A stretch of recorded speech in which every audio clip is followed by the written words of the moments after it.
you guys do the reading? Yep. Randy, did you? Again. I did the Isaiah last night. That was, and then also Ezekiel 38. It's tougher for me. I just took one pass at it.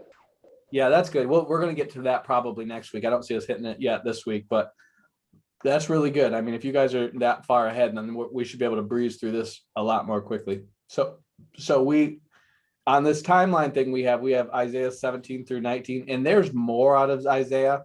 What you want to do is, like, I think they're mostly in Isaiah, Ezekiel, and Jeremiah. You have these burden of the nation type prophecies, right? Where he goes through lists of nations and says, here's how it's going down. And you want to kind of differentiate between, is this something ancient or is this something that might have a future application to it? So I'm not going to exhaust all that, but as we get to the end of this study, what you guys want to do is probably set yourself to go through the prophets in a year and just start marking things and just kind of just start slapping them in your own timeline to just go, oh, this is kind of talking about this. Because that's really what I did to come up with this. It's just like, you read them enough and enough and enough. And it's like, okay, that has to be before this or after that, and then eventually you come up with a timeline. But there's so much more because he's so thorough, man. But we're going to start with Isaiah 17. And the reason I'm going to start here is because I don't exactly know when this occurs. This is either within the Ezekiel 38 war, or this is what causes the Ezekiel 38 war to blow up. But the end result of it is almost the exact same as the Ezekiel 38 war. So I'll get into that point when we get there. But does one of you guys want to pick that up and just read the whole thing? I'll read it. Okay. Isaiah chapter 17, the burden of Damascus. Behold, Damascus is taken away from being a city, and it shall be a ruinous heap. The cities of Aroer are forsaken. They shall be for flocks, which shall lie down, and none shall make them afraid. The fortress also shall cease from Ephraim, and the kingdom from Damascus, and the remnant of Syria. They shall be as the glory of the children of Israel, saith the Lord of hosts. And in that day it shall come to pass that the glory of Jacob shall be made thin, and the fatness of his flesh shall wax lean. And it shall be as when the harvestman gathereth the corn and reapeth the ears with his arms. And it shall be as he that gathereth ears in the valley of Rephaim. Yet gleaning grapes shall be left in it as the shaking of an olive tree, 2 or 3 berries in the top of the uppermost bough, 4 or 5 in the utmost fruitful branches thereof, saith the Lord God of Israel. At that day shall a man look to his maker, and his eyes shall have respect to the Holy One of Israel. And he shall not look to the altars, the work of his hands, neither shall respect that which his fingers have made, either the groves or the images. In that day shall his strong cities be as a forsaken bow, and an uppermost branch which they left because of the children of Israel. And there shall be desolation, because thou hast forgotten the God of thy salvation, and hast not been mindful of the rock of thy strength. Therefore shalt thou plant pleasant plants, and shalt set it with strange lips. In the day shalt thou make thy plant to grow, and in the morning shalt thou make thy seed to flourish, but the harvest shall be a heap in the day of grief and of desperate sorrow. Woe to the multitude of many people which make a noise like the noise of the sea, and to the rushing of the nations that make a rushing like the rushing of the mighty waters. The nation shall like the rushing of the many waters, but God shall rebuke them, and they shall flee far off, and shall be chased as the chaff of the mountains before the wind, and like a rolling thing before the whirlwind. And behold, at the evening tide trouble, and before the morning he is not. This is the portion of them that spoil us, and the lot of them that rob us. Okay. So before we get into that, is there anything that you guys read in there that popped out based on passages we've already studied? Well, there's going to be a big shaking in Israel, so we know that they're under siege. Okay. Well, can we think of specific, because you're thinking metaphorically, but describing shaking, but can you think of specific passages that describe shaking?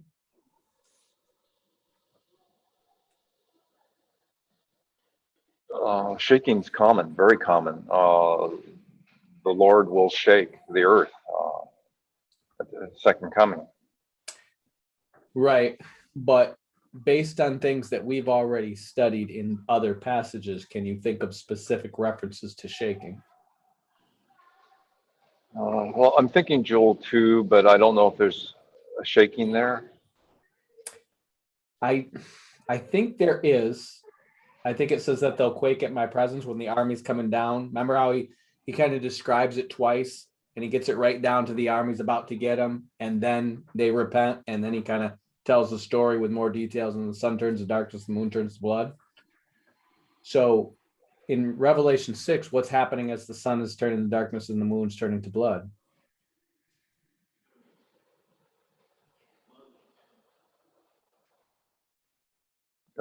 Is that a statement or a question? That's a question. Okay, say it again.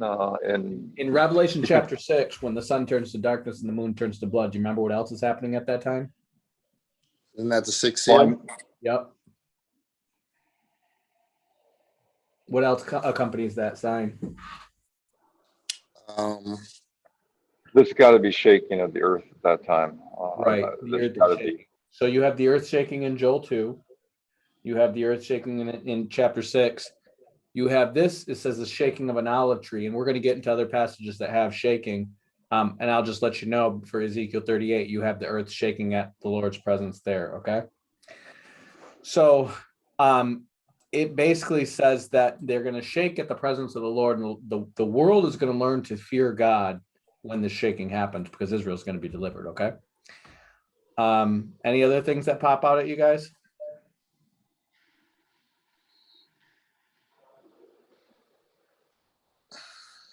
In verse 9, I seen desolation.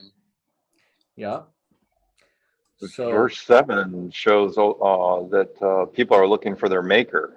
We don't see Israel turning until the end of Zechariah. right. What about this right here?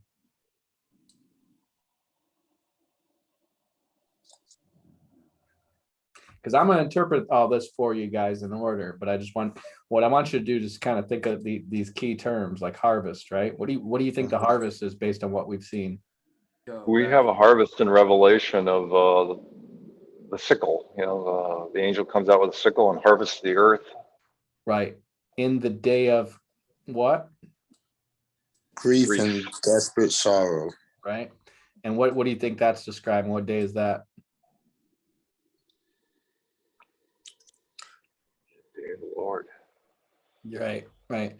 So we have Damascus as the main part, but the other person in here is going to be Israel, okay? Because we see the glory of Jacob shall be made then, right? Just like in the Micah prophecy.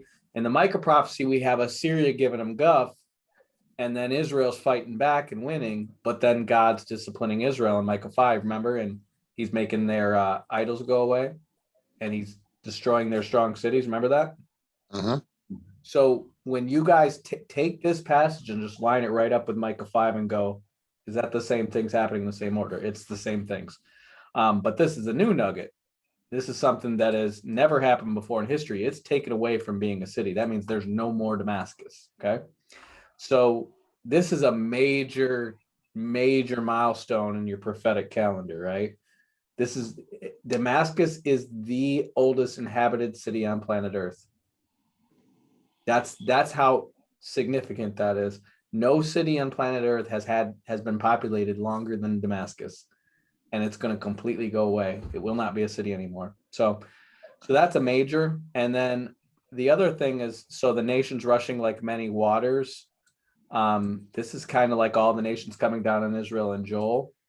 And then this other thing is, this is the portion of them that spoil us and then them that rob us. That's what they're going to say when they take all the weapons and burn them for 7 years at the end of Ezekiel 38. So that's where this is kind of taken to us. And remember, with all these things in the Old Testament, with Joel, with Micah, it's going to kind of pop in and out of Daniel's 70th week. But you kind of have, this is the major thing, and then this is kind of your finish line, right? This is, notice this is, and behold, at evening time trouble, and in the morning he is not. Right. What did we That's just Damascus, right? We're Well- talking about Damascus still. No, because he's talking about the people No? rushing like many waters here, and the Lord will Okay. rebuke them, and they shall flee far off. So what does that sound like? Remember where we read that?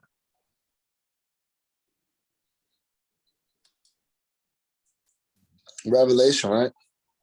No, that's in Joel 2. So this nation's coming down on them, and it says that God's going to drive them into the hindermost sea, into the eastern sea, remember? So you want to read this along with Joel 2 and kind of line that up. But remember what we just read last week about the ancient Assyrian invasion? Mm-hmm. When they went when it went down to nighttime, what was their situation? They were screwed. Right. But when they woke up in the morning, what was their situation? Deliverance. They had 185,000 of the enemy dead, and they did Right. nothing. So you see the parallels there? It's the exact same situation. But we know this somehow centers around Damascus being a city. So that's why I'm going to lay this out for you, what I think is going to happen politically.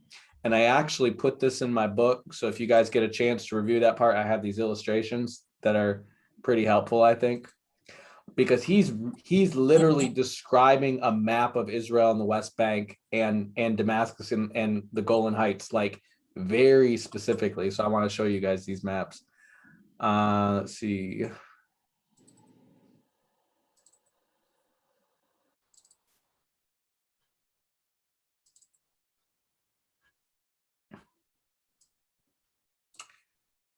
So I'm fully convinced Damascus is going to die by a nuclear storm, and I want you guys to see this ahead of time. These are the prevailing wind patterns in the Middle East, okay? So if a nuke were to get dropped in Damascus, and that's right here, let's see if I can draw on it. That's too small. I'll do this. Damascus is right there.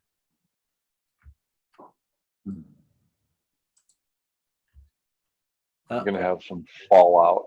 Right. So Damascus is like right here. Where's the nuclear fallout going to go? South South and east, right? and east. So what is south and east of here? Is Israel in danger if this gets nuked right here? No. If any of Israel's nuked, what is the most danger they're gonna see? Assuming a nuke happens right here, maybe even some more nukes. They're not gonna. That wind is not gonna get them. It's gonna go away from them, right? Right. So is that a pretty safe battle strategy if you've got a innumerable army invading you? Mm-hmm.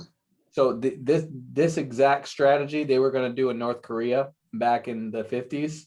Remember, I don't know if you guys know the Korean War, but we basically had almost taken over all of Korea with the help of South Korea and our allies.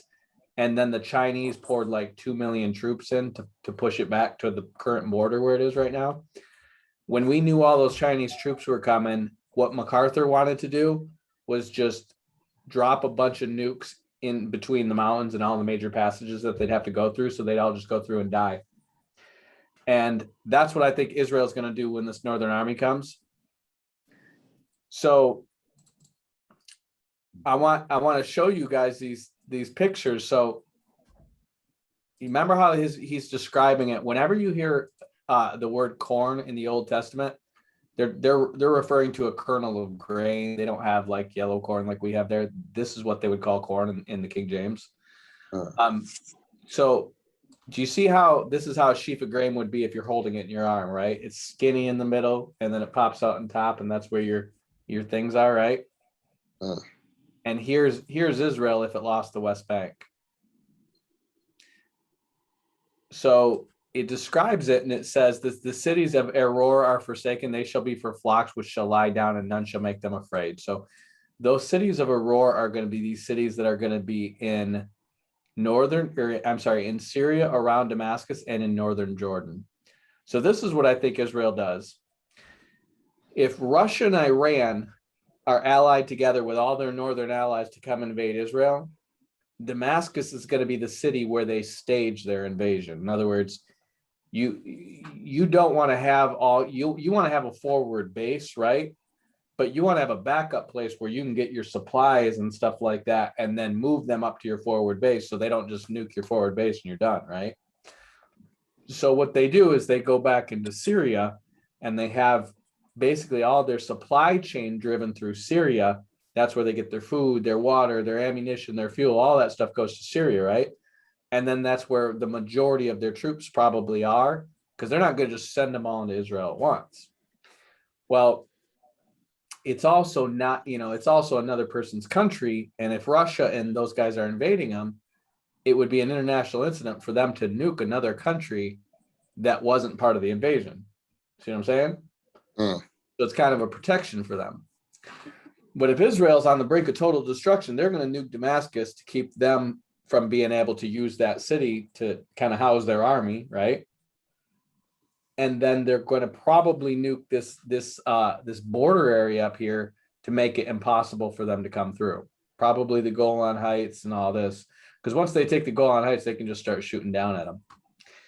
And so what you probably end up having, they're probably going to drop, honestly, some nukes probably along here too, to keep them from being able to come in this way. And once you do that, because this is actually where the path to Megiddo is, and this is where the armies would always come in old times. And so when they do that, they would obviously have to evacuate the West Bank settlements, otherwise their own people could potentially get some nuclear radiation. And all these cities here are all going to be abandoned. These people are just going to be out because the nuclear waste is going to be coming their way, right? So notice how he describes it. He says the cities of Aurora are forsaken, and then he says the fortress will cease from Ephraim. Think of Ephraim as the West Bank, because that was the core heartland of northern Israel, where Judah would be right here, Ephraim would be right here. Or I'm sorry, I think Jerusalem would be right here, and I think Ephraim would be like right here, Samaria. So he's saying the fortress of Ephraim will cease. What do you think that's referring to?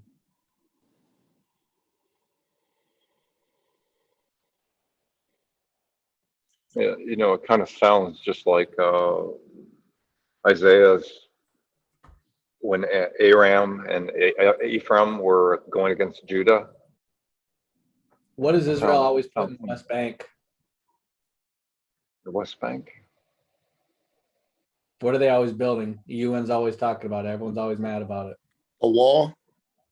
They put a wall around it, but I'm saying in the West Bank, they were building fortified settlements. Oh, yeah. So like fortified villages and stuff, right? So those are the fortresses they're going to cease because all those Jews are going to be backing out of there, right? Yeah. So remember that, because when Ezekiel 38 happens, it says they're going up against the land of unwalled villages, right? Well, all your walled villages are in the West Bank, in the Gaza Strip, because that's where it's hostile territory. You go into the mainland of Israel, they don't have walled villages there.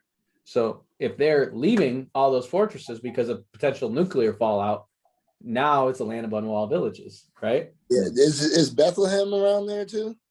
Yeah, I don't know exactly where Bethlehem is. It's right around here somewhere, but it is. Because when I was there, we weren't allowed to go. Right, So that's Palestinian territory. Yeah. So what you're probably going to have is them probably doing some kind of nuclear wall, to create fallout to destroy any potential for those armies coming through. And then what's probably going to happen, because what's behind them is nuked, they're just going to go forward through it. And in Ezekiel 38, that's why they're cleaning up all the bodies and stuff like that, where they talk about how like some guys got to mark it, and then the barriers come and bury it. It's probably because they're literally going to have a bunch of radiated bodies falling and dying there. So that's what I believe is going to happen there. And then it says, in that day that comes to pass that the glory of Jacob shall be made thin and the fatness shall wax lean. So you saw that picture, right?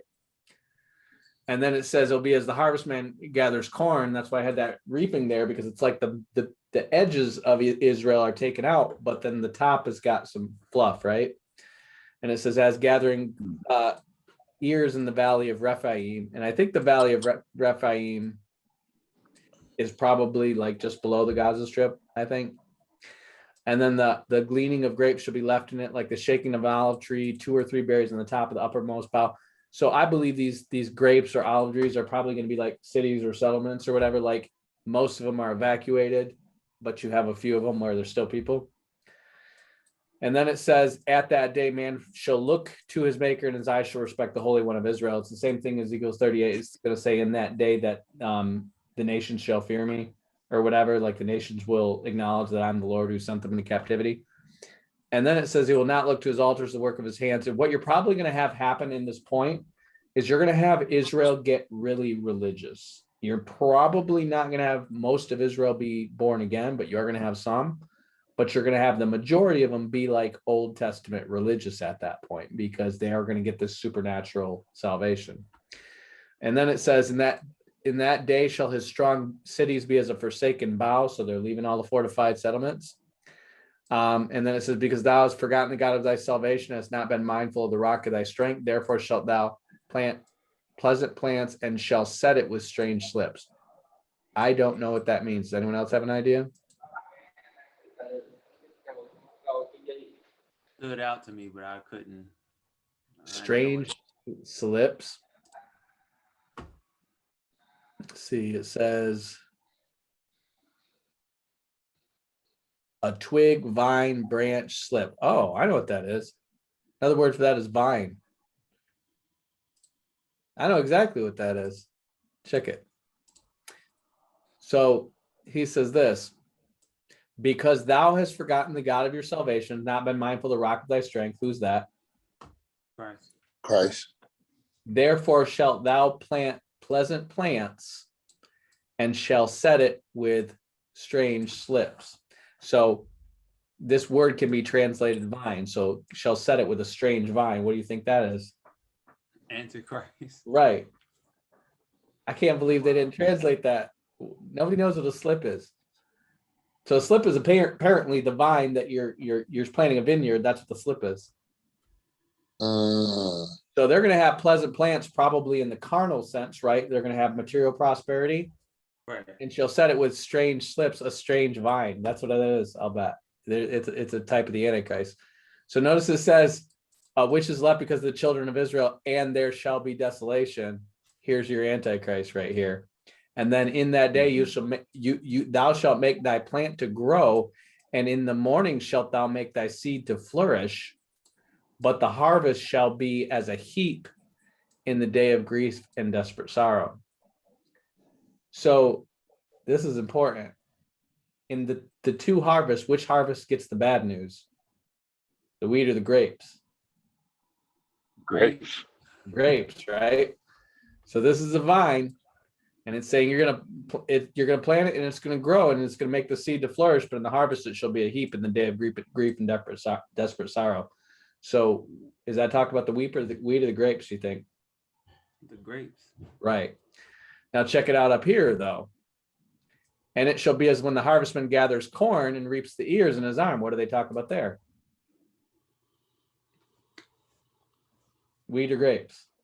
Wheat, right? Mm-hmm. So yet gleaning grapes shall be left in it like the shaking of an olive tree, 2 or 3 berries in the uppermost bough. So it looks like you've got a mixture of wheat and grapes here in Israel, right? Mm-hmm. Now, this is kind of a separate thing. So this is almost like summarizing the whole prophecy, right? Woe to the multitude of many people which make noise like the noise of the sea, and to the rushing of nations like a rushing of mighty waters. This is right out of Joel 2, right? The nations shall rush like the rushing of mighty waters, and God will rebuke them, and they shall flee far off and shall be chased. And I would just want to see if they have the cross references right to Joel there. No, they don't. Let's compare that to Joel real quick. Sounds like Psalm 83 also. Yeah, I would agree. Land of dark gloominess, run through the city, the earth shall quake before them. The Lord shall utter his voice before his army. Then they turn to him.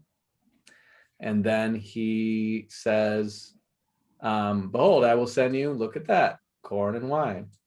And then he says, I will drive off the northern army to land barren and desolate, with his face towards the east sea and hinder parts toward the utmost feet.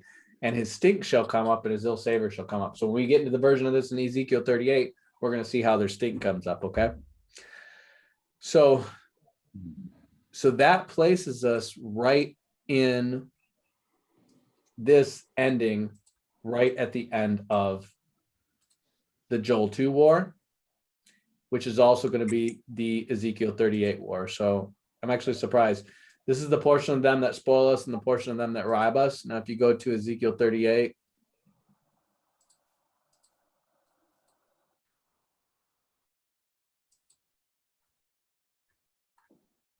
or 39, I'm sorry.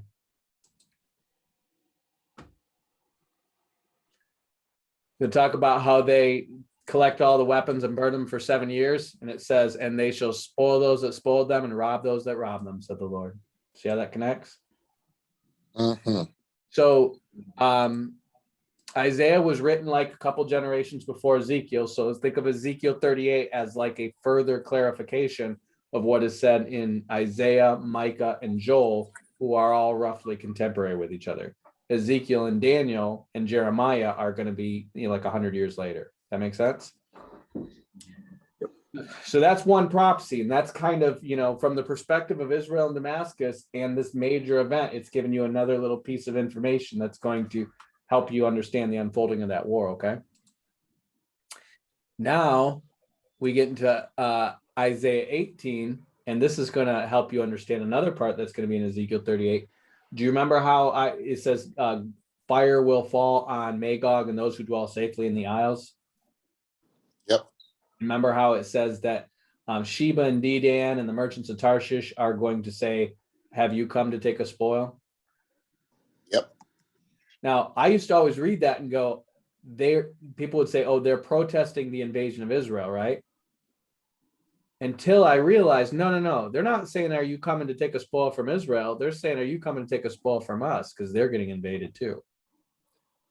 And that's what I believe. This is World War III, and it's basically going to be America, Israel, and Saudi Arabia, or the Arabian countries, against all Russia and all their allies. And so there's a prophecy. We'll get to that when we get to the Ezekiel part that actually directly connects Arabia with the invasion. And then obviously the merchants of Tarshish and those dwelling safely on the isles, that's us. So this is another version of that. So one of you guys want to pick that one up? And just go ahead and read the whole thing. Isaiah 18. Yep. All right. Yeah, I can read it. All right. So Isaiah chapter 18. Mm-hmm. Woe to the land shadowing with wings, which is beyond the rivers of Ethiopia, that sendeth ambassadors by the sea, even in vessels of bulrushes upon the waters, saying, go ye swift messengers to a nation scattered and peeled, to a people terrible from their beginning hitherto, a nation meted out and trodden down, whose land the rivers have spoiled. All ye inhabitants of the world and dwellers on the earth, see ye, when he lifted up an ensign on the mountains, and when he bloweth a trumpet, hear ye. For so the Lord said unto me, I will take my rest, and I will consider in my dwelling place like a clear heat upon herbs, and like a cloud of dew in the heat of harvest. For afore the harvest, when the bud is perfect, and the sour grape is ripening in the flower, he shall both cut off the sprigs with pruning hooks, and take away and cut down the branches. They shall be left together unto the fowls of the mountains, and to the beasts of the earth. And the fowls shall summer upon them, and all the beasts of the earth shall winter upon them. And that time shall the present be brought unto the Lord of hosts of a people scattered and peeled, and from a people terrible from their beginning hitherto, a nation meted out and trodden underfoot, whose land the rivers have spoiled, to the place of the name of the Lord of hosts, the Mount Zion. All right. Does anything pop out to you guys there? Yeah, a lot. There's a lot of meat there. So it says this place is beyond the rivers of Ethiopia. Right. So when it's referring to the rivers of Ethiopia, what rivers are they referring to? Would it be wish I had a map in front of me, but I'm getting, You're saying to the west. We covered that before, to the west. You said, what did you say, the Nile? yep. So the Nile actually has two heads, and those are going to be the Blue Nile and the White Nile. It's probably got other tributaries as well. See if we can get it to come up on the map here.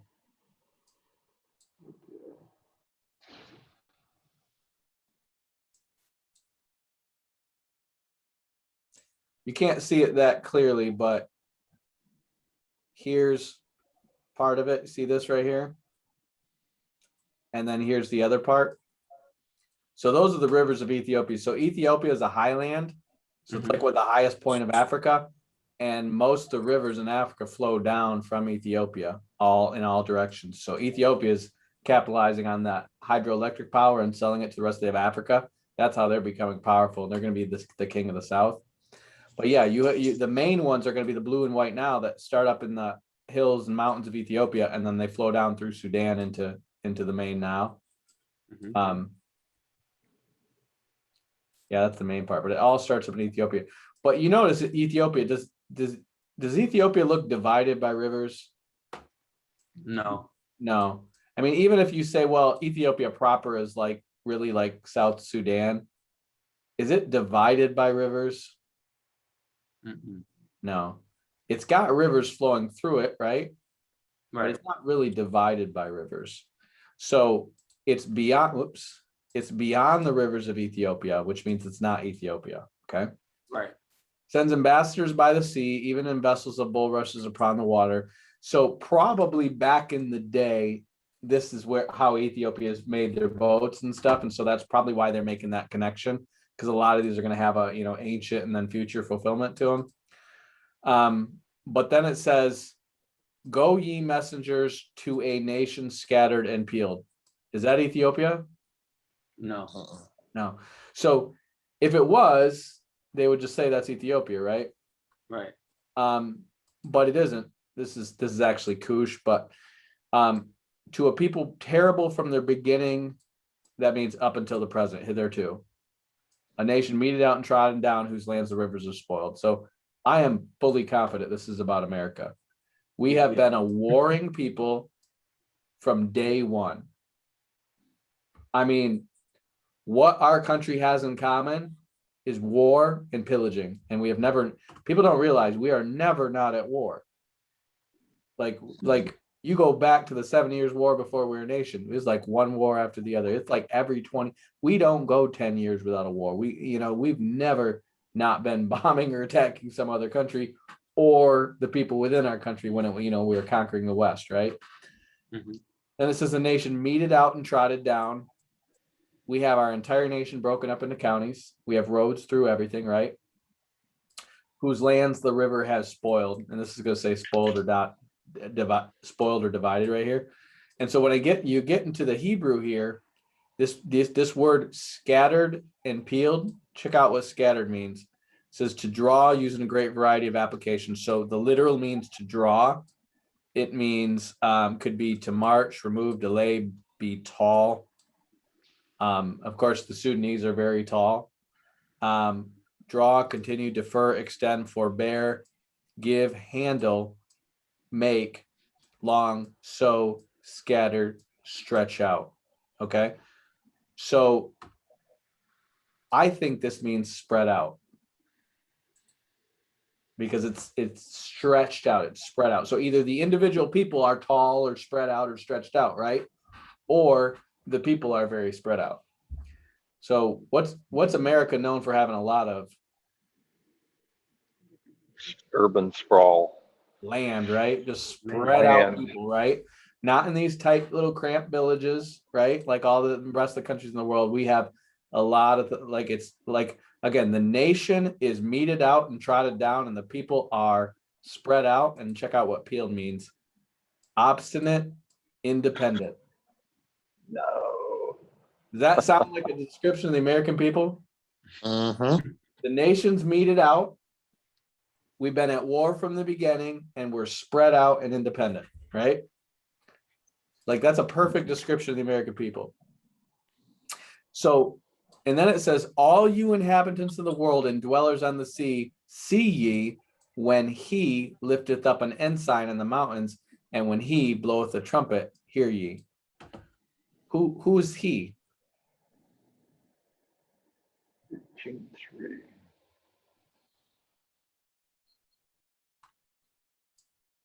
Don't assume it's the Lord. I would say the president. But based on the context of what came, you always want to look at what came before it, right? Mm-hmm. They're never going to say a he without referring to something that came before this. So, go you to the land of shadowing wings. So who's the he referring to? That sends ambassadors by the sea, even in bulrushes, saying, go swift messengers to a people from the beginning. So notice the land sends ambassadors saying, go swift messengers to a nation patterned and scattered and peeled, to a people terrible from their beginning outward, whose land the rivers have spoiled. So the he seems to be the land, right? The nation. Do we blow a trumpet to all the inhabitants of the world?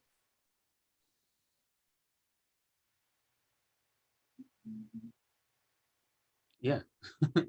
What do we say?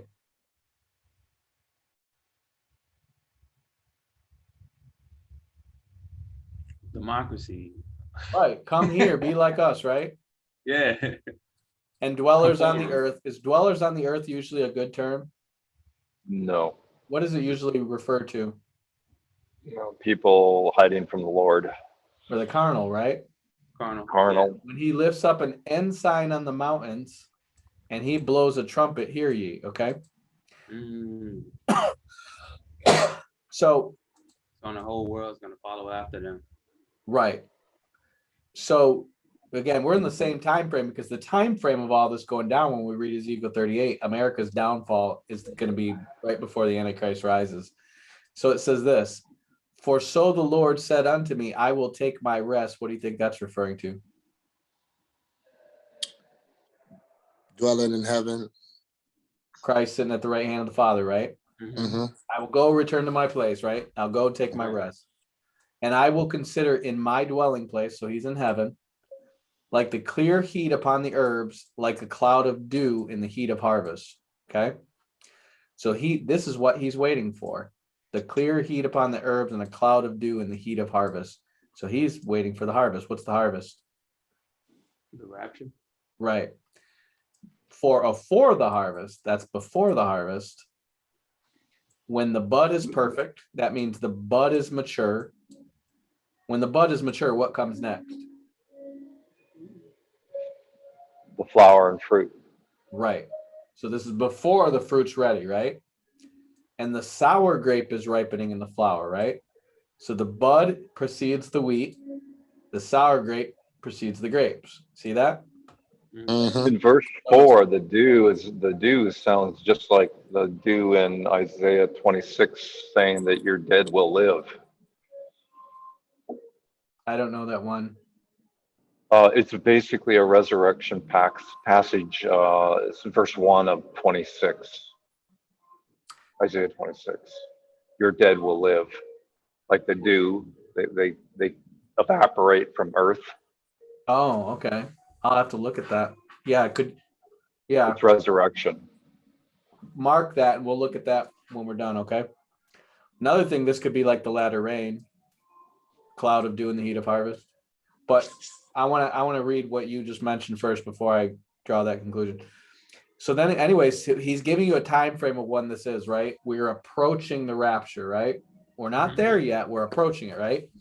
It says, he shall cut off the sprigs with the pruning hooks and take away and cut down the branches. So what are sprigs?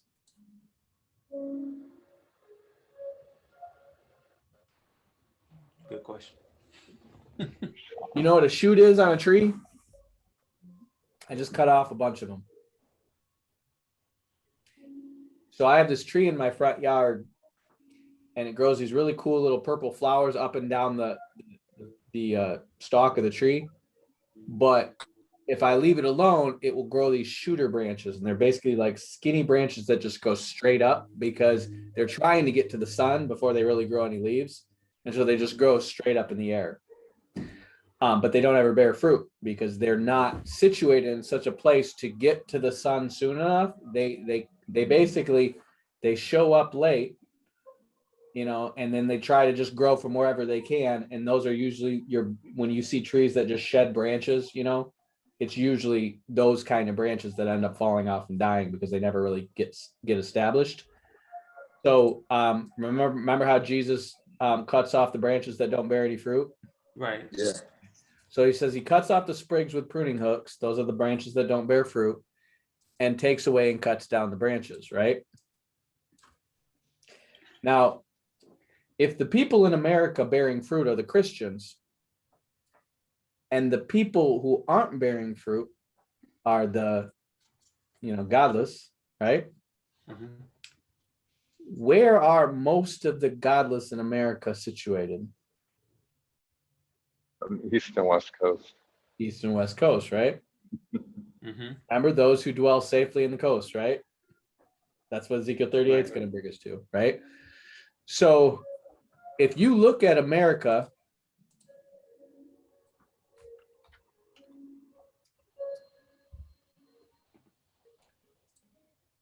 remember how the last one was just describing a map of Israel, right? Mm-hmm. Can you see a tree? Look closely. I mean, it's all around, right? But what's at the very bottom under a tree? The roots, And then you got the bundle stuff, of roots, right?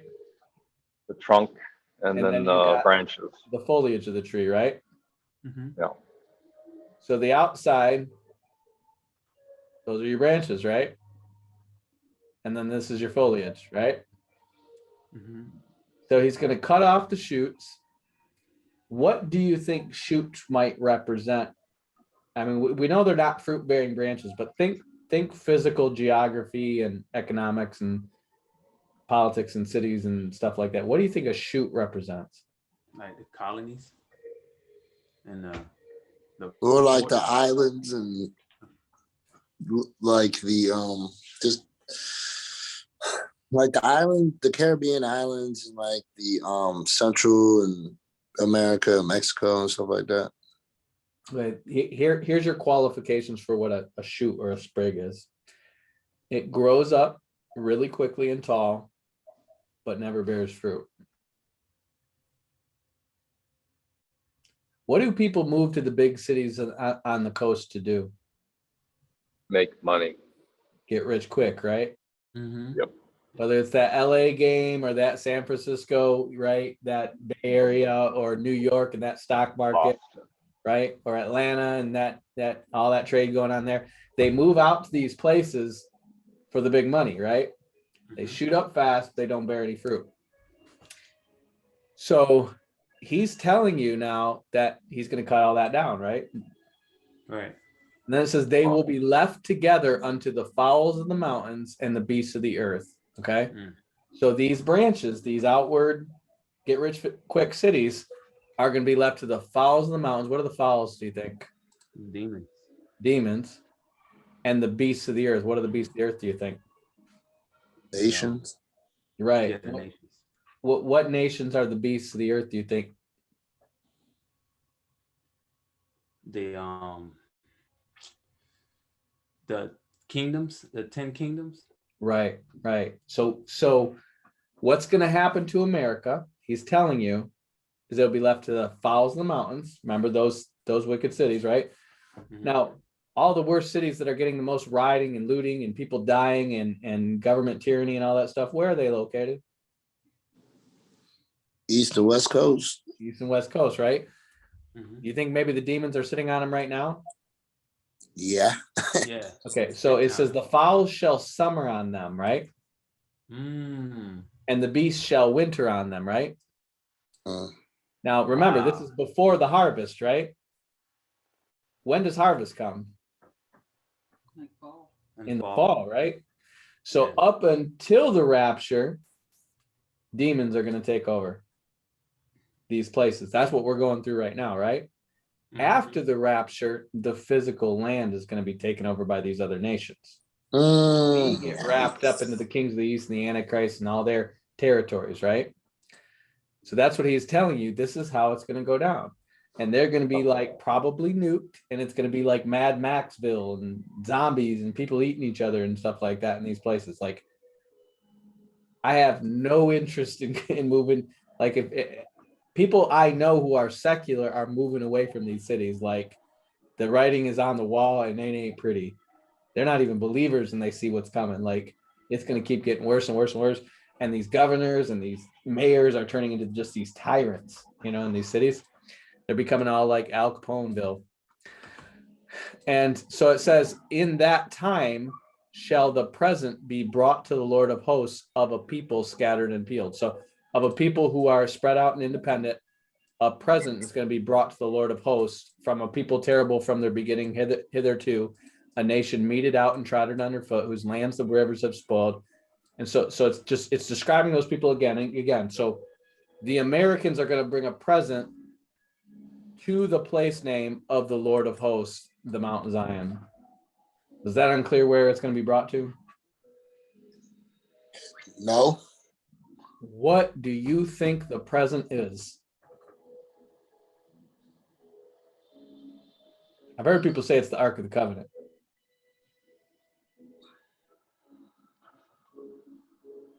I promise you will absolutely know when we're done with Ezekiel Would it be 38. the Jewish people It's the Jewish people. Where are the most Jewish people outside of Israel? in In America? York. America. America. We're going to bring their people back, right? So it actually says that at the end of the Ezekiel 38 war, it says he gathers every one of his people from every place that he scattered them. So what our present, when we're humbled and broken down from being the world superpower, the last thing we do is help the Jews go back to the promised land. Yep. This is the downfall of America right here. I could show this to 100 pastors and they won't see it, because look how many little tiny pieces of symbology do you need to understand to see that that's America, right? Right. But again, it's this nation beyond the rivers of Ethiopia, because there was no predecessor people to say here it's Magog, right? Right. That's why it says, fire falls on Magog, which we know as a place and we know as a people, and those who dwell safely in the isles, which we don't have a people name for, right? Because America's not really a true biblical nation. We have no common ancestors. We're just a mixed group of people. We are from all the inhabitants of the earth and dwellers on the earth coming to the inside of the mountains. Now check this out, the inside of the mountains. Do you guys remember our famous song?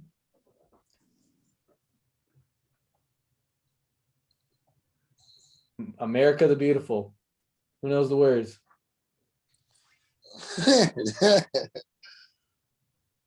Oh, beautiful for spacious skies, for amber waves of grain, for purple mountains' majesty above the fruited plain. America, America, God shed its grace on thee, and crown thy good with brotherhood from sea to shining sea.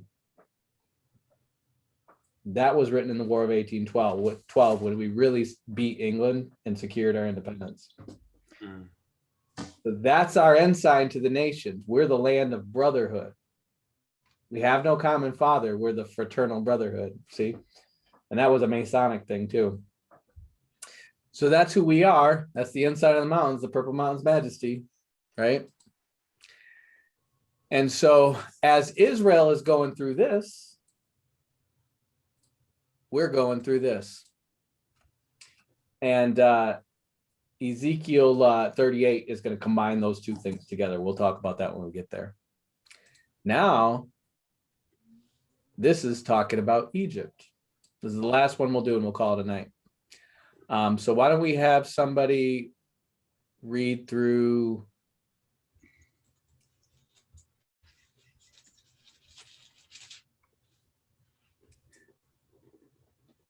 Go ahead and just read through the whole thing, one of you, if you want to. All right. Let's see. Isaiah chapter 19. The burden of Egypt. Behold, the Lord rideth upon a swift cloud, and shall come into Egypt, and the idols of Egypt shall be moved at his presence, and the heart of Egypt shall melt in the midst of it. And I will set the Egyptians against the Egyptians, and they shall fight every one against his brother, and every one against his neighbor, city against city, and kingdom against kingdom.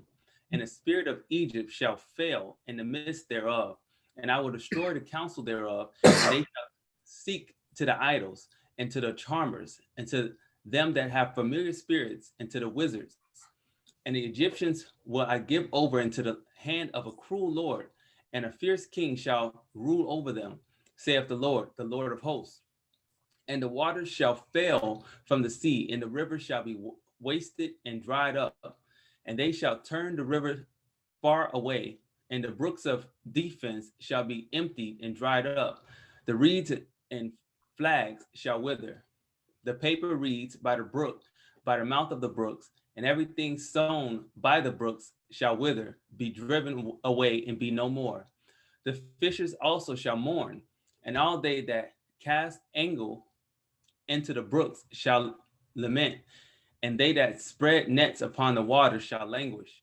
Moreover, they that work in fine flax, and they that weave networks shall be confounded, and they shall be broken in the purposes thereof. All that make, I don't know what that word is, sluices and ponds for fish. I don't know what that is either. Surely the princes of Zoan are fools. The counsel of the wise counselors of Pharaoh is become brutish. How say ye unto Pharaoh, I am the son of the wise, the son of ancient kings? Where are they? Where are they, thy wise men? And let them tell thee now, and let them know what the Lord of hosts have purpose upon Egypt. The princes of Zoan are become fools. The princes of Noph are deceived. They have also seduced Egypt, even they that are the state of the tribes thereof. The Lord have mingled a perverse spirit in the midst thereof, and they have caused Egypt to err in every work thereof, as a drunken man staggereth in his vomit. Neither shall there be any work for Egypt, which the head or tail, branch or rush may do. In that day shall Egypt be like unto women, and it shall be afraid and fear because of the shaking of the hand of the Lord of hosts, which he shaketh over it. And the land of Judah shall be a terror unto Egypt. Everyone that maketh mention thereof shall be afraid in himself because of the counsel of the Lord of hosts, which he hath determined against it. And that day shall 5 cities in the land of Egypt speak the language of Canaan, and swear to the Lord of hosts. One shall be called the city of destruction. And that day shall there be an altar to the Lord in the midst of the land of Egypt, and a pillar at the border thereof to the Lord. And it shall be for a sign and for a witness unto the Lord of hosts in the land of Egypt, for they shall cry unto the Lord because of the oppressors, and he shall send them a savior and a great one, and he shall deliver them. And the Lord shall be known to Egypt, and the Egyptians shall know the Lord in that day, and shall do sacrifice and oblation. Yea, they shall vow a vow unto the Lord and perform it. And the Lord shall smite Egypt. He shall smite and heal it, and they shall return even to the Lord.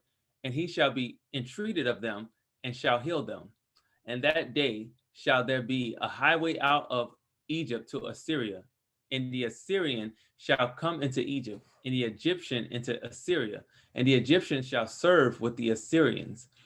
And that day shall Israel be the third with Egypt and with Assyria, even a blessing in the midst of the land, whom the Lord of hosts shall bless, saying, Blessed be Egypt, my people, and Assyria, the work of my hands, and Israel, mine inheritance.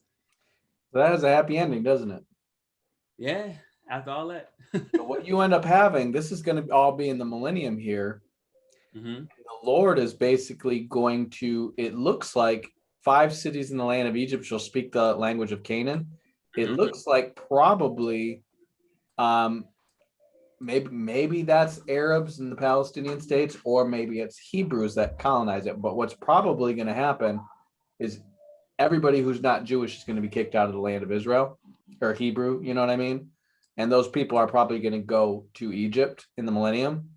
But there's going to be open borders from Assyria to Egypt under the peace of the Lord, because that's really going to be his domain. So before that, we kind of, remember, just like in the other one, we had the Lord sitting up in his place waiting for the harvest. Here we had the Lord riding on a swift cloud, and he shall come into Egypt. So this is kind of like the what do you call when you're writing a paper and that's your opening statement? What's that called? Introduction, preamble. No, Epilogue. no. It's a word that basically means your thesis statement, kind of like this is the main point. You know what I'm saying? So he just summarized this whole thing, that the Lord's going to be riding on a swift cloud, and the Egyptians will be moved at his presence, and the heart of Egypt will melt in the midst of it. So again, remember, the Lord rises up to shake the earth with his presence before the rapture. Okay. And then he comes back and actually raptures the people. But in that time, he's basically set Egypt to chaos. Has Egypt been in kind of a chaos state? It's not what it used to. It's not really chaos though. Not as much anymore. It was during the Arab Spring, right? Right. But we don't really know what's going on in Egypt too much right now. It's not in the news that much, but it does say, in the Egyptian side will give over to the hand of the cruel Lord. Who do you think that is? A fierce king to rule over them. Right. Remember what the Antichrist does before he goes and commits the abomination of desolation? Like he starts conquering. Right. And Egypt shall not escape from his hands, right? Right. And then it says, and the waters shall fail from the sea, and the river shall be wasted and dried up. You know what's going on in Egypt right now with the river, Nile River? You want to look up the Ethiopian Renaissance Dam.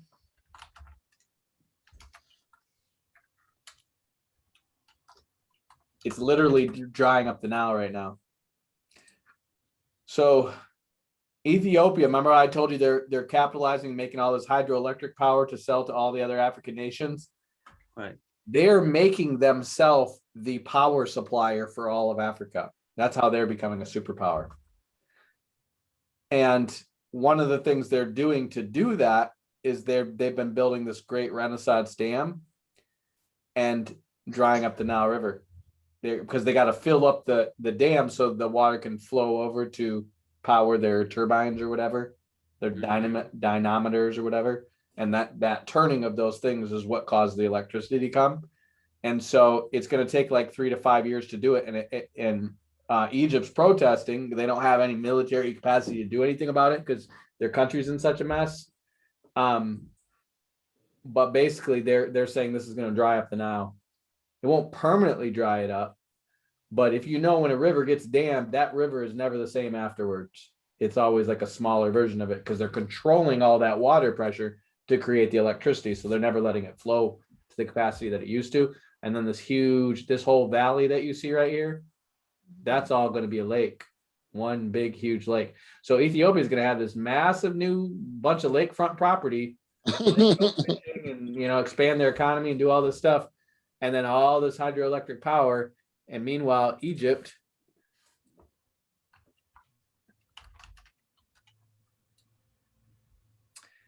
is getting biblical right now.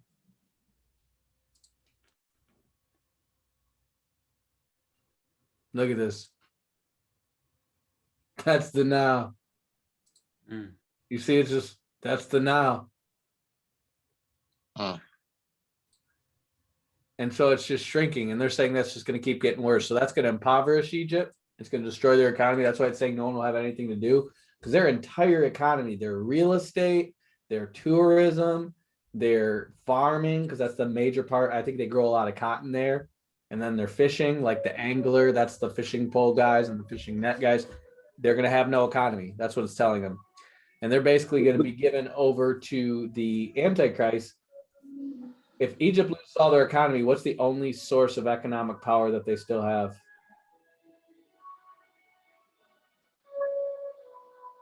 Egypt. Yeah. Tourism. Little Tourism's dead. pyramids, but there's one thing that is the major source of economic power in Egypt.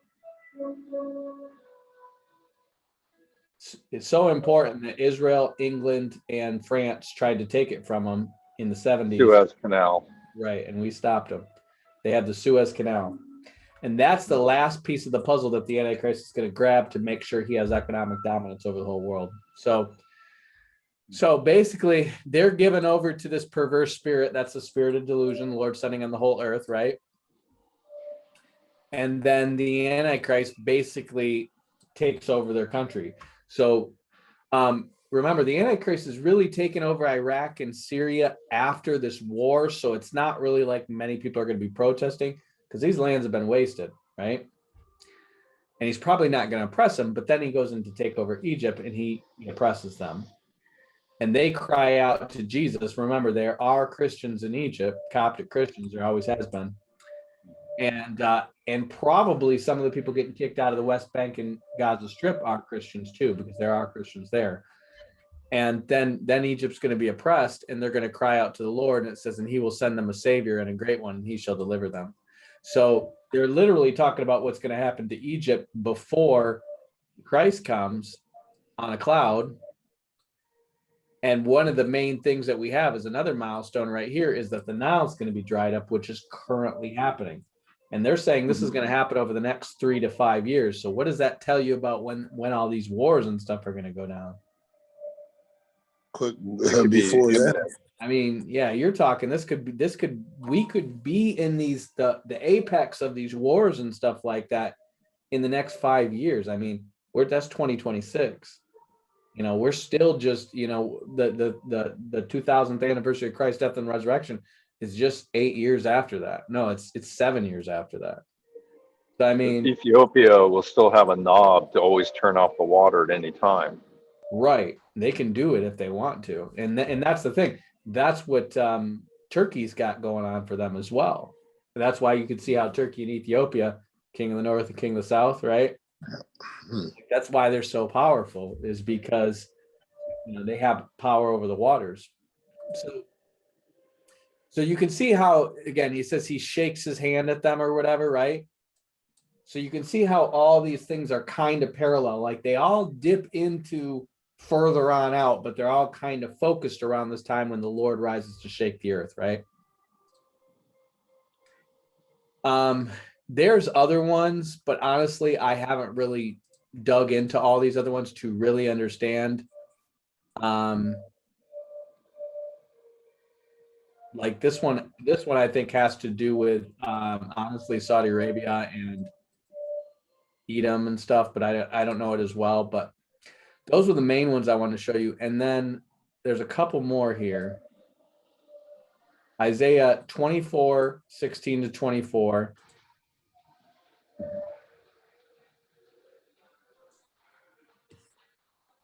Says, from the uttermost part of the earth, we have sung songs. Oh, wait. Says, behold, the Lord shall make the earth empty and make it waste and turn it upside down and scatter abroad the inhabitants thereof. And it shall be as with the people, so with the priest, and as the servant, so with his master, and as with the maid, so as her mistress, as the buyer, so with her seller, as the lender, so as with borrower, as the taker of usury, and the one who gives usury to him. The land shall be utterly emptied and utterly spoiled, for the Lord has spoken his word. The earth mourneth and fadeth away, the world languishes and fadeth away. The haughty people of the earth do languish. The earth is also defiled, and the inhabitants thereof, because they have transgressed the laws, changed the ordinance, broke the everlasting covenant. What does that sound like they've done? What's the everlasting covenant? The new covenant. Second covenant. Right. Well, Change the ordinance. So if they've broken the everlasting covenant, what must they have done? They going back to the old covenant. Right. Therefore he has cursed, the curses devour the earth, and they shall dwell therein. They that dwell therein are desolate. Therefore the inhabitants of the earth are burned, and few men are left. Okay. So this is kind of talking about end times, right? Uh-huh. The new wine mourneth, the vine languisheth, the merry hearted do sigh, the mirth of tabrets ceaseth, the north noise of them that rejoice endeth, and the joy of the harp ceaseth. They shall not drink wine with a song. Strong drink shall be bitter to them that drink it. The city of confusion is broken down. Every house is shut up, and no man may come in. What city do you think this is? The city of confusion. Would it be Jerusalem? There's crying for wine. Babylon. Mystery Babylon. That's what I think.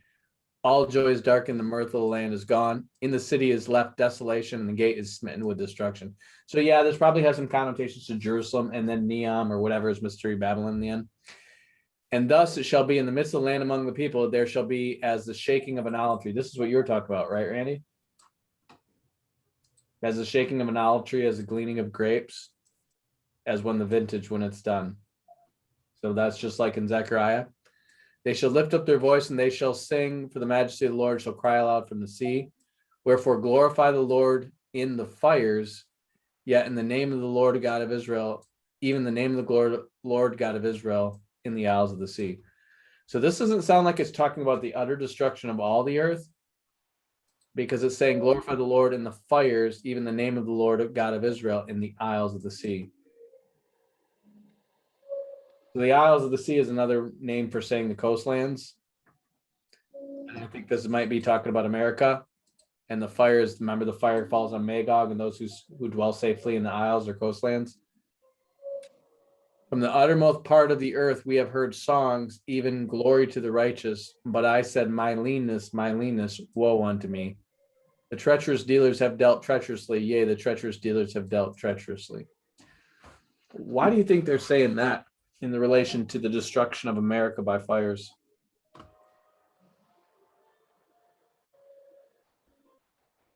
What are all our preachers telling us? That God is protecting America.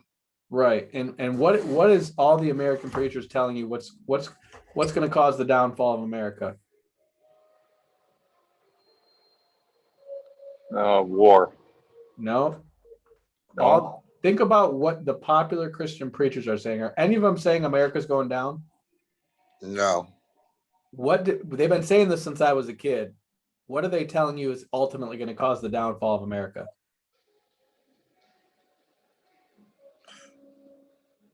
Morality, right? Nope. There's a certain event that causes America to stop being the superpower of the world, according to these preachers. I don't know. Okay. So your pre-tribulation rapture people have always been preaching that America stays on top until the rapture. And then it falls down because all the Christians are gone. Yeah. But it's not going to go. Holding it up. Church is gone. Yeah. So notice it says, from the uttermost part of the earth that we have heard songs saying, glory to the righteous. Wow. Who? To the righteous. Right. Who are they praising? Themselves. Themselves, right? But I said, my leanness, woe unto me. Who's saying my leanness? Christ. Right. What's lean? His body. His body's lean, right? Woe unto me. My body is lean, right? Right. He's been fasting. Means his body isn't so big as it looked, right? Right. When the trials come, all of a sudden that body of Christ doesn't look so big. The treacherous dealers have dealt treacherously. Yea, the treacherous dealers have dealt treacherously. Who are the treacherous dealers? The Pulpit preachers. The hirelings, right? Money preachers. Now listen to this. Fear and the pit and snare are upon thee, O inhabitant of the earth. And it shall come to pass that he who flees from the noise of the fear shall fall into the pit. and he that comes up out of the midst of the pit shall be taken in a snare. For the windows from on high are open, and the foundations of the earth do shake. What do you think that's talking about?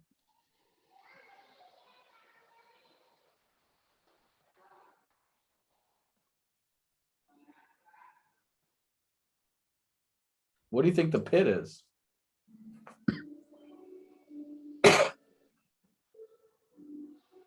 What else happens when the earth shakes and the sun turns to darkness and the moon turns to blood? Oh yeah, People die. isn't the earth supposed to open up and then demons come out? That happens after, but as the earth is shaking, the sun turns to darkness, the moon turns to blood. The rich men, the bondmen, the free men, they all go to the rocks and the caves and say, "Fall on us and hide us from the wrath of the Lamb," right? Right. So it says, "He who flees from the noise," what's the noise? The shaking of the earth. Right. The Lord arising and shaking the earth. Of the fear shall fall into the pit. That's falling, running and hiding in the rocks. And that he that comes out of the pit shall be taken in a snare. For the windows from on high are open and the foundations of the earth do shake. So I'm going to get to this coming out of the pit in just a minute. It says, the earth is utterly broken down, the earth is clean dissolved, the earth is moved exceedingly. So again, this is something that hasn't already yet connotation, because it's going to, all this stuff is going to happen in a temporary form at the end of Revelation 6, and that's going to lead people to think we're in the eternal state or the eternal kingdom, right? The deceived. But it's going to happen more permanently at the end of the millennium, where the elements melt with a fervent heat and the whole earth is burned up, right? But this says the earth is utterly broken down, the earth is clean dissolved, the earth is moved exceedingly. The earth shall reel to and fro like a drunkard, and shall be removed like a cottage, and the transgression thereof shall be heavy upon it, and it shall fall and not rise again. And it shall come to pass in that day that the Lord shall punish the hosts of the high ones that are on high, and the kings of the earth upon the earth. What are the high ones that are on high? The angels, principalities, fallen angels. And what are the kings of the earth upon the earth? The 10 kingdoms, the leaders of the 10 kingdoms. Right. So, well, probably before this, because again, I think this might be talked about after they come out of the pit, because it does say, the kings and the freemen and every, leader and whatever. It says, and they shall be gathered together as prisoners are gathered in a pit, and shall be shut up in the prison, and after many days they shall be visited. Then it says, Sounds like the sheep and goats. What's that? Sounds like sheep and goats. Right. So this is part of my Millennium Underground thing. See, there's a type of this in the story of Joshua when he comes and fights all these kings, and the kings go and hide in a cave, and they roll boulders on top of them, and they come to deal with them after they're done fighting the war. Well, Jesus is going to basically allow these people to flee into the pit, bury them down in there, and they're going to live in the underground. And then Jesus is going to subdue the whole earth. And then at the end of the millennium, they come up again and they get judged. Does that make sense? So then it says, then the moon shall be confounded. This is one of the very few places that I prefer the NIV translation. The word they use for confounded is abashed. You know what abashed means? Blushing. Blushing, right? So the moon shall be blushing. What color is blushing? Red. And the sun shall be ashamed. Covered, dark. Right. Hiding, right? Mm-hmm. That's another way from saying the sun will be turned to darkness, the moon to blood, when the Lord of hosts shall reign in Mount Zion and in Jerusalem and before his ancients gloriously. So this is why I developed the theory that what causes the sun to turn to darkness and the moon to turn to blood is the New Jerusalem. Because notice it says the moon shall be confounded and the sun shall be ashamed. That's the sun turning to darkness and the moon turning to blood. When the Lord of hosts shall reign in Mount Zion and Jerusalem before his ancients gloriously, right? So how big is the Lord's kingdom in the millennium? Huge. Right. It extends from Egypt to Assyria, right? Mm-hmm. How big is the New Jerusalem? Half the volume of the moon. Right. Can you see how it might just be resting over the earth, like just hovering over the earth? Comes down. Right. So it talks about how in the city of the New Jerusalem, there's no sun there because the Lord is the light thereof, right? So could you see how maybe the light from New Jerusalem is literally illuminating the planet underneath while the Yeah. Lord is reigning in Zion? And it seems to be that these people are going to be in the pit, and then after many days they're going to be visited. So that's why I have these arrows, Isaiah 2 and 24. Isaiah 2 is going to get into that as well, with them going down in the pit. So then Isaiah 2 we'll get into real quick, and we'll call that a wrap. This is right in the beginning. He says, shall come to pass in the last days that the mountain of the Lord's house shall be established on the top of the mountains, and he shall be exalted above the hills, and the nations shall flow into it. So this is the Lord ruling from Mount Zion in the millennium. And then it says this, it says, enter into the rock and hide thee in the dust for fear of the Lord and for the glory of his majesty. The lofty looks of man shall be humbled, and the haughtiness of men shall be bowed down, and the Lord alone shall be exalted in that day. So they're in the rocks while the Lord is exalted in that day. That's the day of the Lord or the millennium. Okay. The day of the Lord of hosts shall be upon everyone that is proud and lofty, and upon everyone that is lifted up, and he shall be brought low. And upon all the cedars of Lebanon, and the high and lifted up, and upon all the oaks of Bashan, and upon all the high mountains, and upon all the hills that are lifted up, and upon every high tower, and upon every fenced wall, and upon the ships of Tarshish, and upon all the pleasant pictures, and the loftiness of man shall be bowed down, and the haughtiness of man shall be made low, and the Lord alone shall be exalted in that day. And the idols he shall utterly abolish, and they shall go into the holes of the rocks and into the caves of the earth for fear of the Lord and for the glory of his majesty when he arises to terribly shake the earth. In that day shall a man cast his idols of silver and his idols of gold, which they made, each one for himself, to worship, to the moles and to the bats, to go to the clefts of the rock and to the tops of the jagged rocks for fear of the Lord, for the glory of his majesty, when he arises to terribly shake the earth. Cease ye from man whose breath in his nostrils, who wherein shall be accounted of. So even though this sounds like it's all happening at once, we know from Revelation and other passages, they go and do this before the Lord gets there. So see how they're going to stash their idols underground so they can continue to worship them, right? Have any of you guys seen the movie Oblivion with Tom Cruise in it? Watch that movie because it's really interesting. So Yeah, I seen it. I seen that one. okay, so remember the giant space station that's floating above them? Yep. What's it called? I only seen it one time, but I know it had a biblical name, didn't it? It's called the Tet. No, I don't. What, the tent? The Tet, T-E-T. Oh no, I don't remember. Tetragrammaton. Right.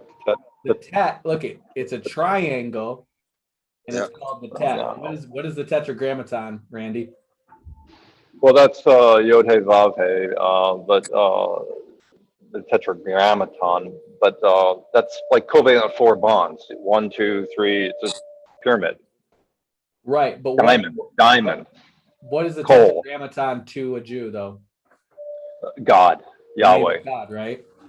Yep. So in this movie, here's this giant space station hovering over the earth, and it's got these other things that are sucking away all the earth's water. It's an alien, right? And it clones Tom Cruise and this other astronaut who went to check it out, and then they invade Earth and take it over, right? So check this out. They go up to it, and then they come back down, and they attack all the dwellers on the earth, right? And they're all clones of each other, right? They're all made in the image of the optimal man and woman. That's why they cloned them. Okay.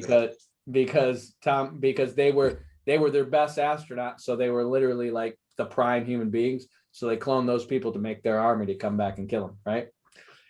And then the rest of humanity is living underground, and they're led by Morgan Freeman, who's just always leading in apocalyptic scenarios. And he gives them this book.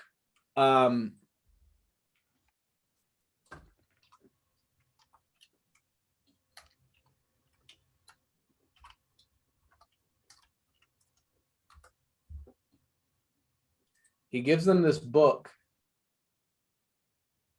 that has this line in it. And it says, then out, it's an ancient Roman tale. It says, then spake out brave Horatius, the captain of the gate, to every man upon this earth, death cometh soon or late. And how can man die better than facing fearful odds for the ashes of his fathers and the temples of his gods? And that's kind of like their theme as they go up and plant a nuke in this Tet and destroy it to save the earth. So like the world is already getting primed to think we're going to fight the New Jerusalem and destroy it, right? It's the Death Star, right? We're going to figure out how to destroy this thing, and we're going to be set free from this alien invader, right? And they're slowly integrating the science fiction and the fantasy into reality as we get closer and closer to this date. So when it happens, it's like, oh, there's the Tet, all we needed. And notice how we always seem to destroy the alien mothership with like one shot or one nuke. Almost as if like these people figured out how to open up wormholes and come across the multiverse, but they never figured out how to deal with one nuclear bomb. Like that's just the apex of all technology, right? like Thanos is like rain fire, but he doesn't rain one single nuke and just destroy everybody. Like somehow all the aliens of the world haven't figured out nukes. We're the only ones who got them, right? Like, I mean, Iron Man, Independence Day, you know, Oblivion. It's just like one movie after another. All we just need is one nuke, and we somehow destroy the most advanced civilizations that are out there because they just never saw one nuclear missile coming. Like, oh man, they have this really big bomb. Like, all we have is literally a city the size of half their planet, and then the idea of like you can destroy something the size of half the planet with one nuke, right? It's just insane.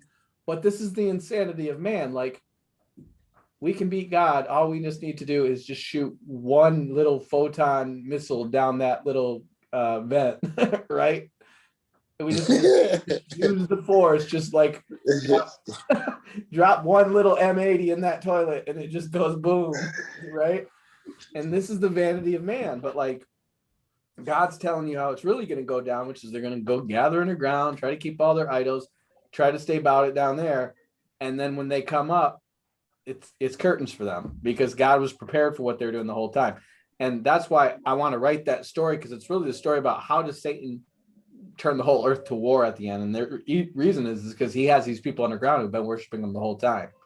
And then they come up and they corrupt the earth and get them all to try to fight Jesus again. So that's my next book that I'm going to try to work on when I'm done with this New Testament translation. But that kind of takes us into the Gog-Magog invasion, and that's the last one of these prophecies that's going to bring us into Revelation 6. And so you kind of see how they overlap, but they're all kind of priming you for this pseudo apocalypse, right?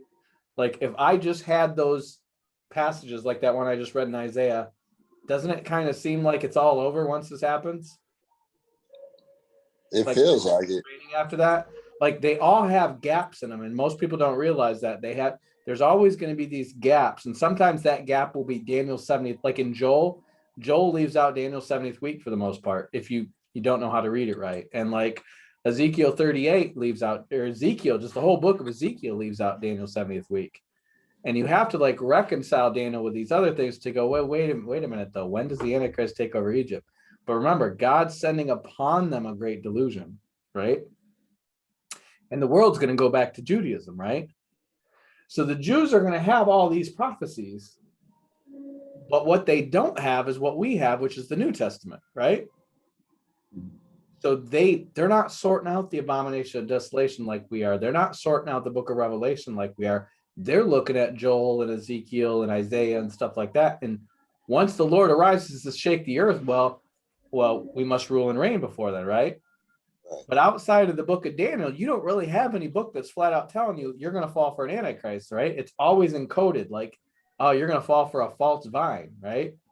Like, what's a false vine? Well, you don't know what a false vine is until you have Jesus telling you I am the vine, right? Right. So it's like he's setting up everybody who didn't love Jesus to believe the Antichrist is the Lord. And that's probably the primary thing that's distinct from my eschatology than any other one I read, is that I believe there's a pseudo apocalypse. And I mean, imagine all this stuff happening, right? It's like wars, pestilence, the quarter of the earth dies, then the sun turns to darkness, the moon turns to blood. If you don't know eschatology well, isn't your intellect going to tell you this has got to be the end times? Right? And when it starts to get peaceful for a bit after that, isn't your intellect going to tell you this must be the millennium? Yeah. Right?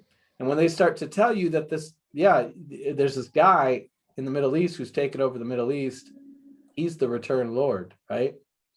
Because one of the signs in here is the stars falling from heaven. What do you think that could be? It's obviously not a literal star, right? Meteors. Could be meteors. What else could it be, though? Principalities. Yeah, that's a spiritual connotation, right? Of the angels falling. What else could it be? Maybe nukes. What's getting put up in the sky left and right now? Satellite. Yeah, Satellite. 42,000 satellites are being put up by Amazon and Tesla. So if the Lord rises up with the New Jerusalem and shakes the whole earth, what if all these satellites just drop to the ground and all of a sudden not everybody has internet anymore unless they're in the big cities and they're hardwired to it? See? And now the communications are very limited, right? Because you don't have any satellites to spread TV signals around. You're only getting your information from that hardline internet. And that hardline internet is going to say, Christ came. He's here. We all saw it. Right? They can deep fake it, right? Right. Look, he looks just like the Jesus in the pictures. And they'll have a white version of white Jesus and a Jerry Curl version of black Jesus. Like, look. What about those underground? You heard about those underground, like where all those 18-wheelers they go underground in the cities? Like, you think that has anything to do with?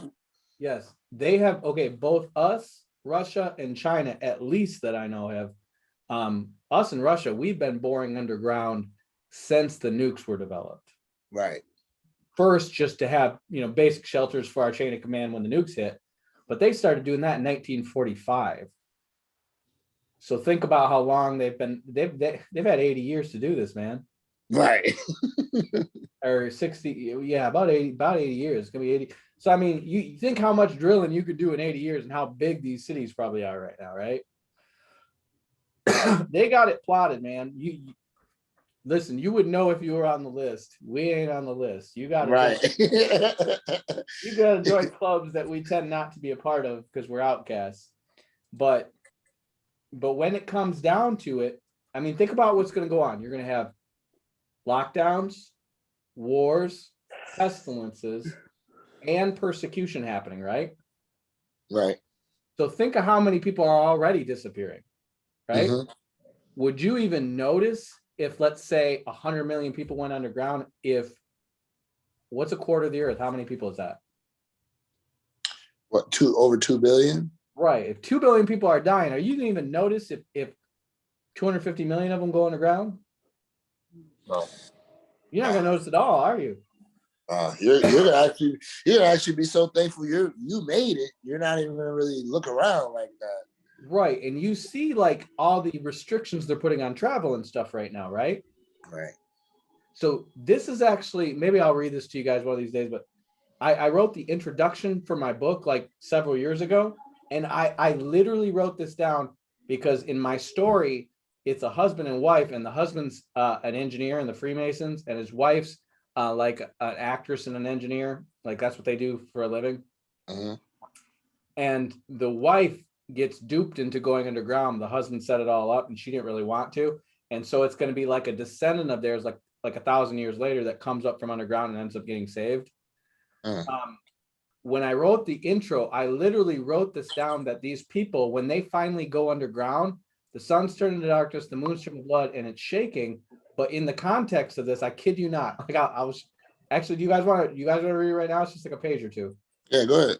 I mean, it's when the stuff started happening with the pandemic, I wanted to read this online, and I'm just like, nobody's gonna believe this that I wrote this down. Let's see, because I've been having this idea for a book was before I wrote my Revelation book. So the reason I wrote my Revelation book is because this story needed to have the Revelation stuff be history. So I had to nail all this stuff down to say, you know, we're talking about it as if it already happened with the Antichrist and all that 1,000 years ago, right? So that's what led me to do it. And I've been working on outlining this thing I started this in 2013. I think there's a swear words in it. So, but I got this guy named Mike and Katie. I'm not gonna read the whole thing, but literally, like, just look at this compared to the world we're in, okay? This is the start. She says, honey, is that the doorbell? Who would be here at this hour? They're gonna be arrested. Katie said while neurotically flipping through different news feeds looking for some new information about the war. Michael unglued himself from his nervous encrypted hacking at the counter to look down the stairs at their Crystal townhome, looking for some clue. So this is an actual apartment complex in Atlanta that I picked out. Looking for some clue as to who should be at the door. The courier gave a brief hand gesture before slapping an envelope on the glass, dropping a note before scurrying back into his vehicle labeled Amazon Prime without so much as looking back. The hand symbol that he made through the narrow window beside the door, holding it just until he began to descend the stairs, was the unmistakable OK sign pointed downwards, prompting Michael to pick up the pace. Driving off into the dusk faster than traffic surveillance would permit, almost as if he had no care as to whether he would be pulled over, he sped down the uncharacteristically empty MLK Junior Drive before turning left and disappearing. Now, literally, I wrote this. Let's see if I got a date on this thing. Is there a way you can see the date on a document?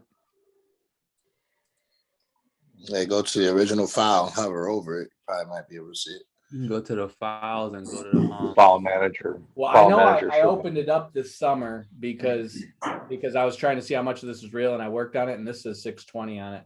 But usually you can tell when the original. You got to go to the properties, and then it'll tell you when the file was created. Like, go to the file, right click, and then go to properties.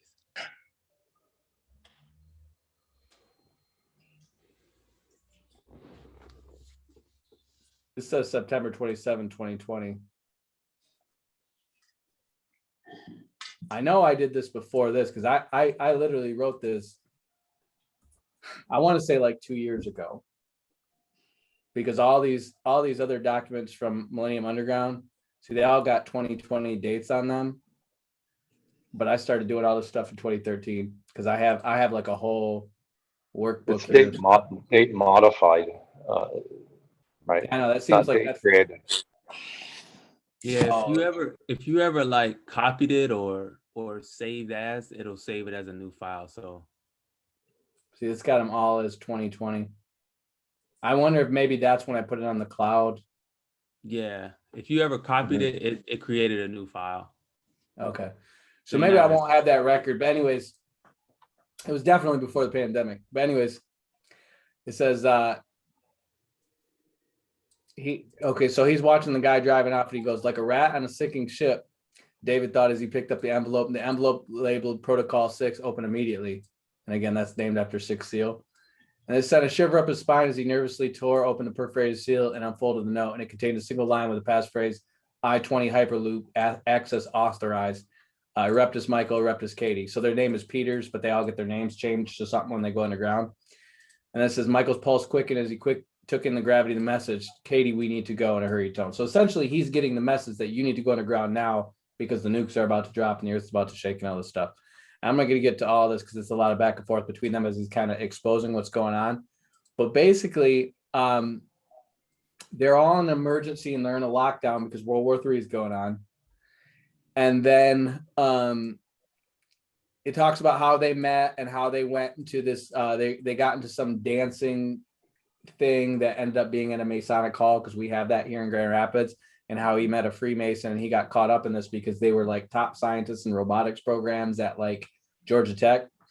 And then after that, he starts talking about the company they're working for and basically everything that was going on. And he starts telling her that the guy he met there was a Freemason, and that they're on their way to an underground civilization to escape the end of the world.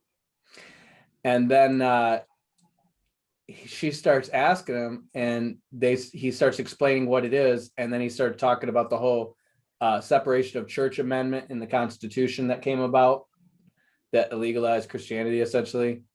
And then he started talking about how all this was pre-planned, and then about how he knew these nukes were going to hit because the nukes were actually cover up for them escaping underground. And then he calls he basically said that there's aliens coming because the sun turns to darkness, and that's what they believe. And then there was something else that talked about like the pandemics and the Christians starting to get persecuted because she's getting mad at it because her parents are Christians, and they never stopped to get any of their families, so she's mad. So this is kind of like, the prologue to the whole story, because the idea is this girl's not a Christian, but she came from a Christian family, and she's pissed off because they didn't warn her parents because they were Christians. And then she teaches her daughters like this like secret sign language type thing, essentially telling them never to trust the system and never to trust men. And that's what she's basically raising the daughters with for like 1,000 years. And then the final daughter gets up and she goes, she's one of the people meant to go up and corrupt the above ground, and she ends up getting converted. But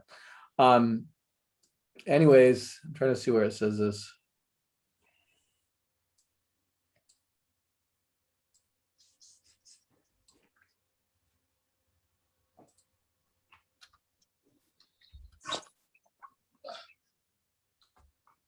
I swear I had a pandemic in here.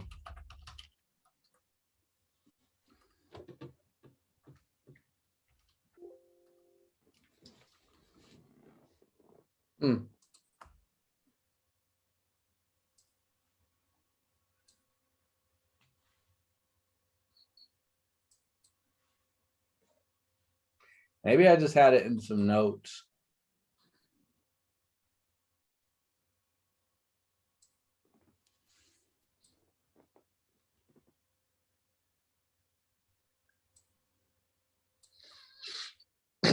Maybe I'm mistaken. Maybe I just had it in some notes. But that was essentially the story, is that these nukes were going to hit, but there had already been war going on, and there had already been, Christians disappearing into camps by the time they go underground. Yeah. And the idea is there's so much chaos going on, and there's so much martial law going on, that nobody really can tell that these people are going underground. And then by the time they actually go underground, they basically take this thing around the off the highway, and then they go nukes just fall on the Atlanta area after they get to their highway. So that's the story. And I'm writing this stuff down, and I'm just like, okay, you have Christians disappearing in the camps, and you have, but it starts out first with the pandemic, then the war, then Christians disappearing in the camp. And the combination of all those things, they did on purpose, all to cover up their escape underground, because they knew Jesus was coming, but they just believed Jesus is an alien. So they actually believe the Bible, but they interpret it as Jesus isn't God, he's an alien. And so when they look at this, is like, this is these aliens' way to control our planet and manipulate it, because they're really here to get all our core resources, kind of like Independence Day and stuff like that. And that's how they build these cities. And they have a whole bunch of these things. And that's how they have transcended planetary life. And they sail through the starways and whatnot. And then the whole idea is that it's turning everything in the Bible to say, yes, it's true, but you need to look at it through this lens, if you will, of, basically Gnosticism, right? To not believe it's actually a good God, right? And so I started that. And then in order to get that story straight, that's how I started really getting deep into all this prophecy to nail this down. And that's how my Revelation book was written. So we'll see how that turns out. I don't know if I'm ever going to get it written because the stuff happens faster than I can write it down. So they'll be like, that ain't even original. He's just peeling off the news headlines. But yeah, so that's going to take us right to Ezekiel 38 and 39. And what we'll do is we'll do those two next week because it's just 2 chapters, but there's going to be a lot of meat and it's going to be a lot of stuff that's going to reverberate what we've been saying. And then we'll read the end of we'll probably refresh on Joel 2 a little bit and then read the end of Revelation 6. And that's going to actually take us into Daniel's 70th week. So we got 1 more week here. And then we're going to have the 144,000 being sealed next 2 weeks from now. So should we read 38 and 39 and refresh on Joel 2 so we can just, Yeah, I would say read 38, 39, Joel 2, and then Revelation 6. All right. We should be pretty well up to date because all that's going to mesh together. Because again, all the stuff we're reading, it all kind of overlaps, but that's kind of a stopping point. That's going to transition us into Daniel's 70th week. And that's why a lot of these Old Testament prophecies are going to leave it out. You don't get Daniel's 70th week except in Daniel. You get stuff that happens in Daniel's 70th week, but you don't have like this, you know what I mean, this period of time designated. And that's why, again, anybody who's getting into Judaism in the Old Testament, that's part of the reason why I'm writing my book, The Apostles' Teaching, because I have this funny feeling that they might try to ban just the New Testament and keep the Old Testament because Judaism is going to get popular. And so I'm like, well, I'm just going to write this book called The Apostles' Teaching instead of the New Testament. And maybe it will stay off the radars. We'll see. Maybe low key enough.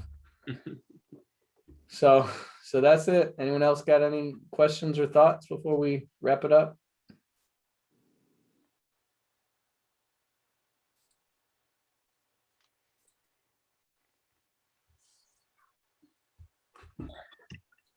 Prayer requests, anything like that? Wow. I'm doing pretty good over here. Thanks, though. Me too. I had a trial